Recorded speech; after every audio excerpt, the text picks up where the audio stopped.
At the inheritance meeting in our family home in Tampa, my older brother Ryan stood up like he owned the room, tapped his glass and announced with the biggest grin, Mom and Dad decided to leave all 8 rental properties in Florida to me. Tegan, sorry you get nothing. The room exploded. Cheers, whistles, someone even shouted. Finally, cousins clapped him on the back. His fiancée, Brooke, beamed like she'd just won the lottery, and Mom dabbed her eyes with that proud little tear. I didn't clap. I didn't even blink. I just looked straight at Dad and said, calm as ever, Dad, you forgot one thing, didn't you? His fork froze halfway to his mouth. Ryan's smile vanished. Brooke stopped mid-sip. 30 people suddenly went dead silent. You could hear the AC humming. And in that single second, every single person in that room knew the script they'd rehearsed for months was about to burn. Before I tell you exactly what my dad forgot and how the rest of that afternoon turned the whole family upside down, drop a comment and let me know where you're watching from tonight. I always like knowing I'm not the only one who sat at a table full of people who swore they loved you right before they showed you what they really think. Hit that like button if you've ever had to smile while your entire family cheered for your downfall. Because trust me, what happened next made every single one of them regret clapping so fast. Now let me take you back to how we got here. My name is Tegan Whitaker, and if you'd met my family before that inheritance meeting, you'd probably have thought we were the perfect Florida success story. Big house in South Tampa, boats in the driveway, Christmas card smiles every December. But those pictures never showed the quiet hierarchy that ruled everything behind closed doors. Ryan has always been the son everyone orbited around. From the moment he came home from the hospital, people noticed him. First listened to him longest, forgave him fastest. Little league coach, high school quarterback, the son who stayed local and helped manage Grandma Margaret's rental properties the second he graduated. Every family barbecue ended with someone slapping his back telling him he was the future of the Whitaker name. He soaked it up like it was oxygen. I learned early that I lived in the shade he cast. Teachers mixed up our names until Ryan corrected them with a laugh. Birthdays meant his cake first, his gifts opened loudest, his stories retold at the table while mine stayed folded inside me.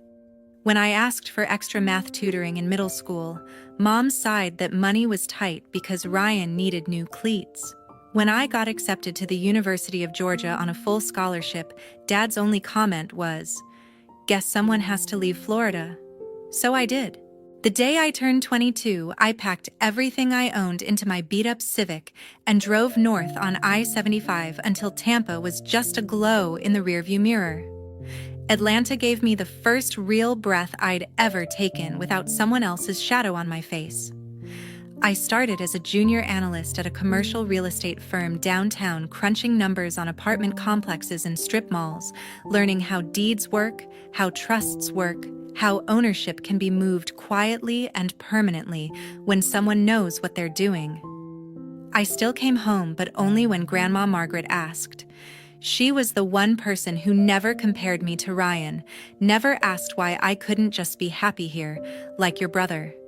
She'd sit on her screened porch overlooking the bay, silver hair twisted up with a pencil, and listen to me talk about cap rates and lease abstracts like they were poetry. Some weekends she'd hand me the keys to one of the rental houses and tell me to walk through it alone, feel the weight of real ownership even if nobody else knew it yet. Those visits were my oxygen too. She never once called me the smart one or the independent one the way relatives did when they wanted to sound nice. She just looked at me, really looked, and said things like, "You see things clearly, Tegan. That's rarer than money." When I left on Sunday nights, she'd press a cold, sweet tea into my hand and remind me the drive was only 9 hours, not a lifetime. Everyone else stopped noticing when I was in the room. Phone calls from Mom shrank to texts about holidays. Dad only called if Ryan needed help closing a deal on one of the properties. I became the daughter who did her own thing, which in our family meant the one nobody had to invest in anymore. I didn't hate Ryan for it. Hate would have required energy I refused to give. I just accepted the rules. The way you accept humidity in July. You dress lighter. You keep moving. You don't waste breath complaining. Atlanta promoted me to senior property analyst 2 years ago. I bought a small condo in Midtown, filled it with plants that actually lived because nobody else was there to forget watering them, and built a life where my value wasn't measured against someone else's spotlight. The only tether left was Grandma Margaret. Every visit she grew a little thinner, a little quieter, but her eyes stayed sharp. She started asking more questions about trusts, about how assets could be protected from people who love too loudly and manage too loosely. I answered honestly because she was the one person who never used my knowledge to prop someone else up. She passed quietly 13 months ago. I drove home for the funeral, stood in the back of the church while Ryan delivered the eulogy everyone cried over, and felt her absence settle into my bones like a promise I didn't fully understand yet. That's who I was the day I walked back into the house in Tampa for the inheritance meeting, 31 calm, carrying 9 years of distance and one very old woman's unshakable faith in me. 3 years ago, everything changed without anyone knowing. 3 years ago, everything changed without anyone knowing. Grandma Margaret called me on a Tuesday evening and asked me to come down the following weekend, no explanation, just that she needed my eyes on something. When I pulled into her driveway in Old Northeast St. Pete, she was already waiting on the porch with 2 folders and a pot of coffee, strong enough to strip paint. She didn't waste time on small talk. She slid the first folder across the table and told me to read. Bank statements, rental income logs, expense reports for the 8 properties. The numbers didn't lie. Over the previous 18 months, more than $400,000 in rent money had vanished into categories labeled maintenance, emergency repairs, and management fees. Receipts were missing or photocopied so many times they were illegible. The handwriting on the few that existed matched Ryan's. She watched me flip pages, her mouth a thin line. I gave him access because he swore he wanted to learn the business, she said. Turns out he learned how to bleed it instead. I asked the obvious question, why not confront him?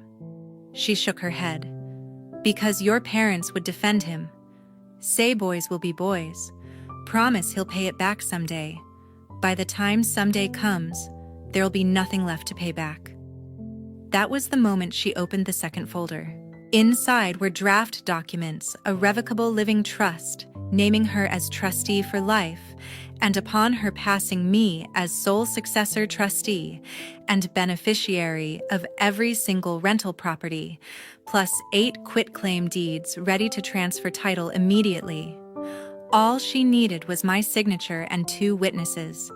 She explained it like she was reading the weather. A living trust avoids probate, keeps everything private, no public filings until she's gone.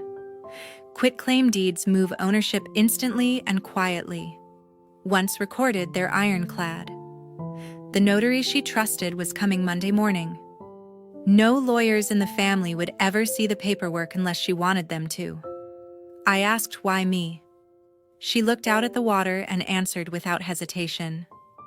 Because you understand what these houses actually are, 32 families who pay rent on time so their kids can stay in the same school. You won't gamble that away on boats or parties or whatever new toy catches his eye this month. I tried to argue that Ryan would lose his mind when he found out. She cut me off. He doesn't get to find out until it's too late to undo. That's the whole point. We spent the rest of the weekend going over every detail. She walked me through the trust language, showed me where to sign, made sure I understood that once the deeds were recorded at the county, the houses were legally mine, whether anyone liked it or not. She even had me initial every page, so there could never be a claim I didn't know what I was agreeing to. Monday morning, the notary arrived at 9 sharp. We signed in the dining room while the ceiling fan clicked overhead. Grandma Margaret's hand didn't shake once. When the notary left, she poured us both a finger of bourbon, even though it wasn't noon yet, clinked her glass against mine, and said, "Now it's done." And now we shut up about it. She made me swear on her parents' graves that I would never breathe a word until the day came when someone tried to take what was no longer theirs to give. I gave her my word. We burned the extra copies in the outdoor fireplace that night and watched the smoke curl up into the palms. For the next 2.5 years, nothing looked different on the surface. Ryan kept collecting rent checks and bragging about his portfolio. Mom and Dad kept praising how responsible he'd become. I kept driving down from Atlanta every couple of months, checking on tenants when Grandma asked fixing what actually needed fixing instead of inventing reasons to spend. Nobody noticed the county records now listed the owner of record as Tegan Whitaker because nobody ever bothered to look. Grandma's health started slipping faster after that. She spent more days in bed, less on the porch, but every time I visited, she asked the same question. Still our secret, I always answered yes. It became our ritual, 2 words that meant everything. The last time I saw her alive, she gripped my hand so hard her ring cut into my skin. Remember, she whispered paper beats promises every single time. Then she smiled like someone who just won a bet nobody else knew was on the table. 7 months ago, right after Grandma's funeral, Mom called and asked me to stay an extra day. "We need to talk about the properties," she said, voice soft, like she was breaking bad news. "Everyone's coming to the house tomorrow." I knew what that meant. The whole family circling the estate before the will was even read. I almost said no, but something in her tone sounded final, so I agreed. The next afternoon, the dining room looked like a board meeting. Dad sat at the head, sleeves rolled up, legal pad in front of him. Ryan lounged to his right, legs stretched out, already acting like the new landlord. Mom kept refilling coffee, nobody drank. A stack of documents waited in the center, crisp and official. Dad pushed the top page toward me. "It's just a simple waiver," he started. "We're keeping everything in the family, but to avoid any confusion down the road, we need you to sign that you're not expecting a share of the rentals." I glanced at the title, Waiver of Inheritance Interest, Real Property. 8 addresses listed neatly below. My pulse stayed steady. I'd seen worse surprises. Mom jumped in before I could speak. "Sweetheart, it's only paperwork. Ryan's staying here handling everything day to day. It makes sense for him to have full control. This just keeps things peaceful." Ryan smirked, spinning a pen between his fingers. "Yeah, Tegan. Nobody wants lawyers involved. Sign it and we're good." I slid the paper back an inch. "I'm not signing anything." The room temperature dropped. Dad's eyebrows shot up. Mom's hand froze on the coffee pot. Dad recovered first. "Come on, don't be difficult. This isn't about taking anything away from you. It's about clarity." I looked him straight in the eye. "I won't sign away what Grandma intended for me." Silence. Ryan stopped spinning the pen. Mom tried the emotional route. "Your grandmother wanted the family taken care of. She'd hate to see us fighting." I didn't blink. "She's not here to see anything, is she? And I'm not fighting. I'm just not giving up my rights." Dad leaned forward, voice lowering the way it used to when I was 10 and late for curfew. "Tegan, we're trying to do this the easy way. Ryan's put years into those houses." I almost laughed. Years of putting money into his own pocket, maybe. Ryan finally spoke, irritation cracking through the casual act. "You live in Atlanta. You don't even want them. Why make this hard because they're not yours to give?" I said. Mom's eyes welled up on cue. "We just want everyone happy. After everything we've been through, losing Mom?" Classic move. Bring up the recent death, make refusal feel cruel. I stood up. "I'm sorry you're upset. But I'm not waiving anything." Dad slapped the table hard enough to rattle the cups. "This is ridiculous. You're acting like we're stealing from you." I picked up my keys. "No. I'm acting like someone who knows exactly what's hers." Ryan stood too, face red. "You're being selfish." Typical. I walked to the door and paused just long enough to deliver one line. "Selfish is thinking you can erase someone's wishes with a signature because it's convenient." Mom called after me, voice cracking. Tegan, please don't leave like this. I didn't turn around. I'll see you when you're ready to respect what Grandma actually wanted. The screen door slammed behind me. I heard Ryan mutter something about me always playing the victim, Dad telling him to calm down, Mom starting to cry for real this time. I got in my car, rolled the windows down, and let the hot Florida air hit my face the entire 9-hour drive back to Atlanta. They spent the next weeks convinced I was throwing a tantrum. Group texts about healing and moving forward as a family. Dad left 2 voicemails that got progressively angrier. Ryan sent a single message, "Grow up." I didn't reply to any of it. Instead, I printed fresh copies of the recorded deeds, filed them in a fireproof folder, and waited. I knew they were busy drafting whatever story made them the heroes and me, the problem child who couldn't let go of a grudge. They had no idea the grudge wasn't mine to let go of. 2 weeks ago, the invitation arrived in my mailbox in Atlanta. Thick cream cardstock gold border, formal celebration of Margaret Whittaker's legacy, printed in raised lettering. Inside was a note in Mom's perfect cursive, "Please join us to honor Grandma's wishes and celebrate the future of the family properties. Saturday at 3. We've missed you." I knew exactly what it was, the victory lap they thought they'd earned. The group chat exploded the same day. Ryan posted a selfie in front of one of the rental houses with the caption, "Big things coming for the Whittaker portfolio." Brooke commented heart emojis and, "So proud of my future husband." Aunts and cousins liked every word. Someone even joked Tegan better show up this time.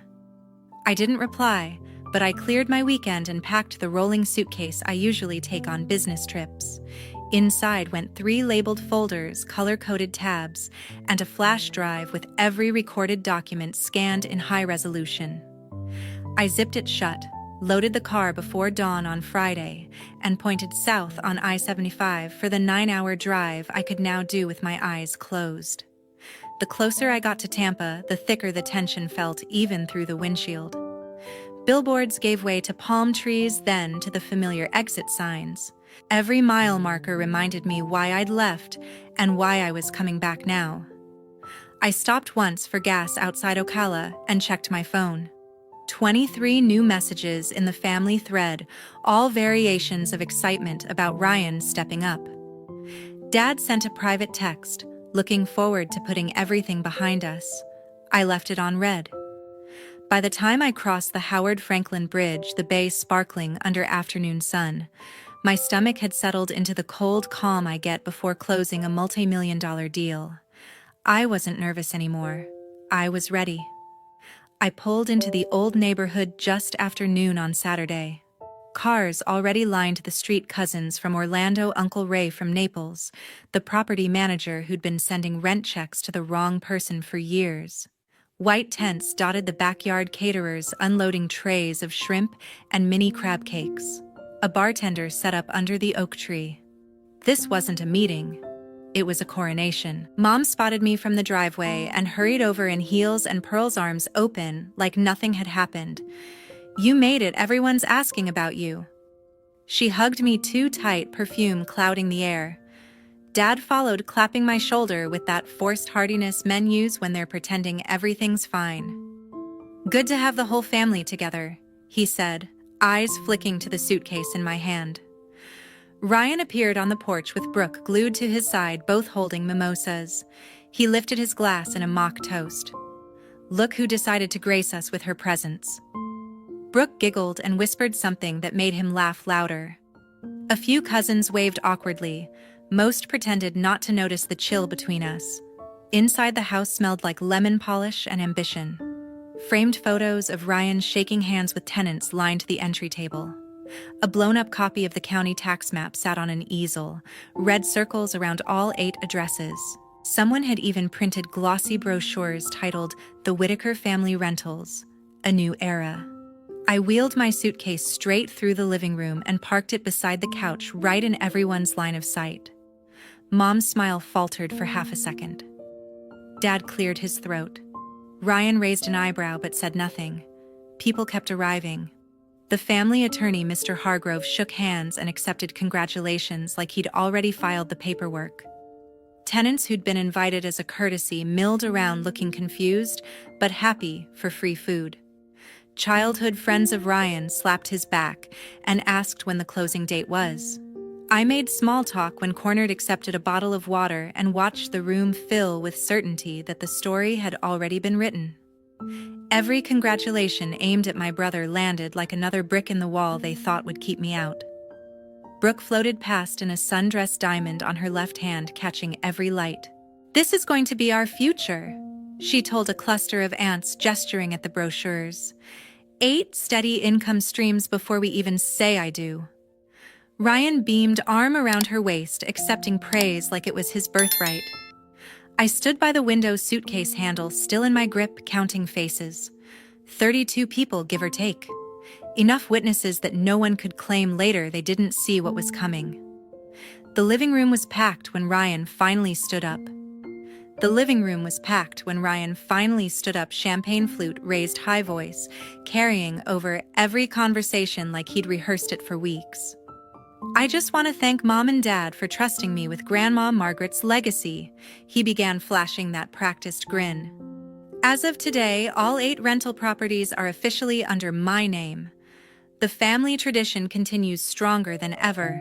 Glasses lifted, cheers rippled through the room. Someone shouted to Ryan. A cousin started clapping, and the rest followed until the sound bounced off the walls. I waited until the noise peaked, then rolled the suitcase forward, wheels clicking across the hardwood. Every head turned. The clapping died mid-air.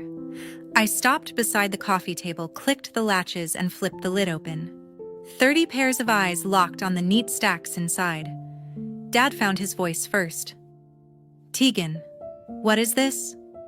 I didn't answer him yet. I pulled out the first quitclaim deed, held it up so the notary seal caught the light, and laid it face up on the table. Then the second, third. 8 in total, each bearing Grandma Margaret's bold signature and the raised seal of the Pinellas County Clerk. Next came the Revocable Living Trust, thick and bound successor trustee section highlighted in calm yellow. I placed it on top like a period at the end of a sentence. Only then did I look at Dad. "You really forgot this existed, didn't you?" The color drained from his face so fast I thought he might drop. Mom's hand flew to her mouth. Ryan stared at the papers like they were written in another language. Mr. Hargrove, the family attorney, stepped forward, adjusting his glasses. He picked up the trust, first flipped to the signature page, then to the schedule of assets listing every address.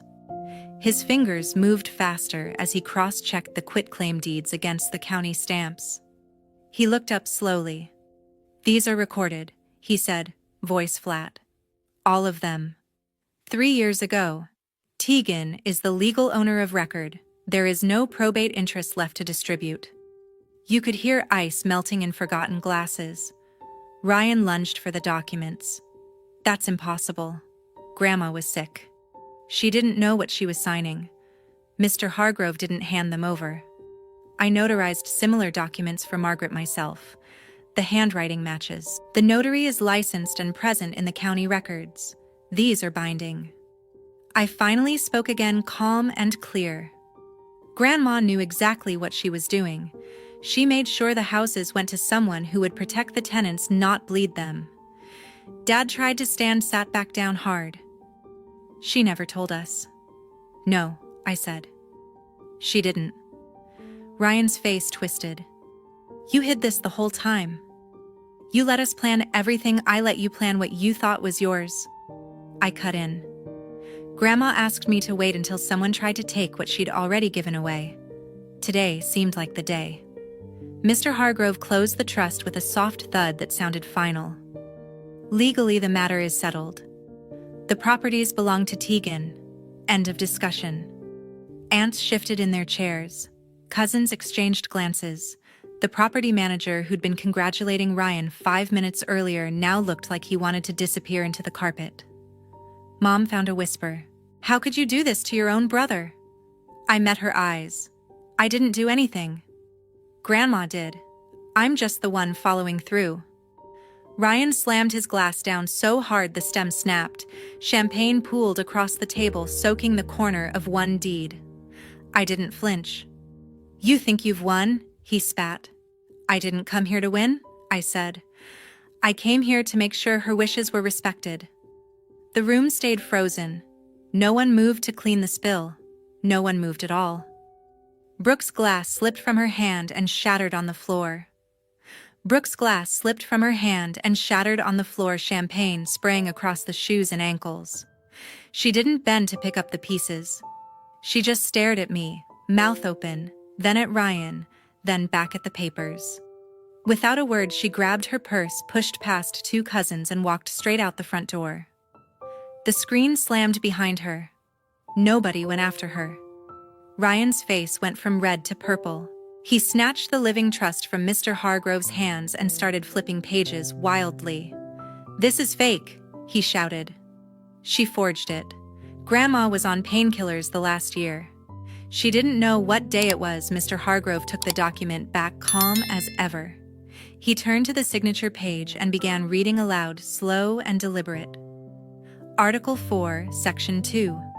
Upon the death of Margaret Whittaker, all real property listed in Schedule A shall pass immediately to successor trustee Tegan Whittaker, free of probate. He kept going, voice steady, every clause another nail. When he reached the notary acknowledgement and the recorded dates, Ryan's yelling faded into heavy breathing. From the corner by the hallway, Dylan stepped forward.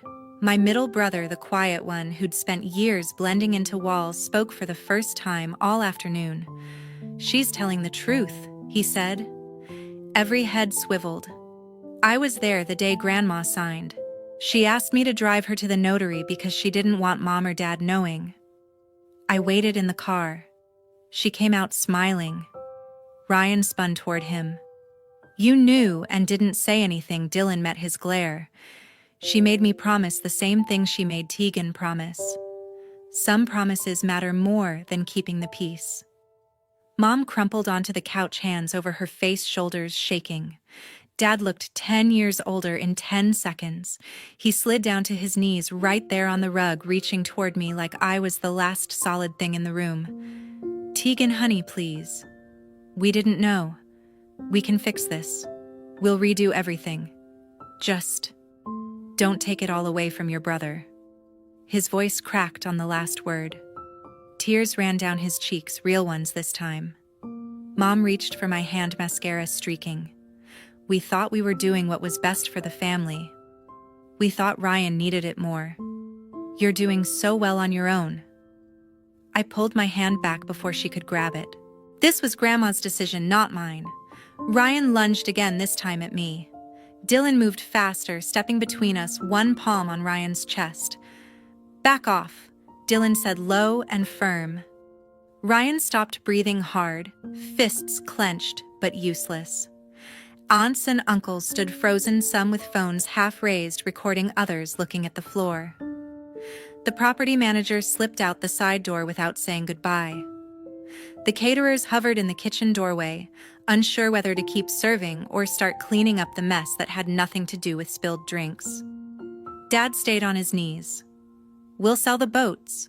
We'll take second mortgages. Whatever it takes to make this right."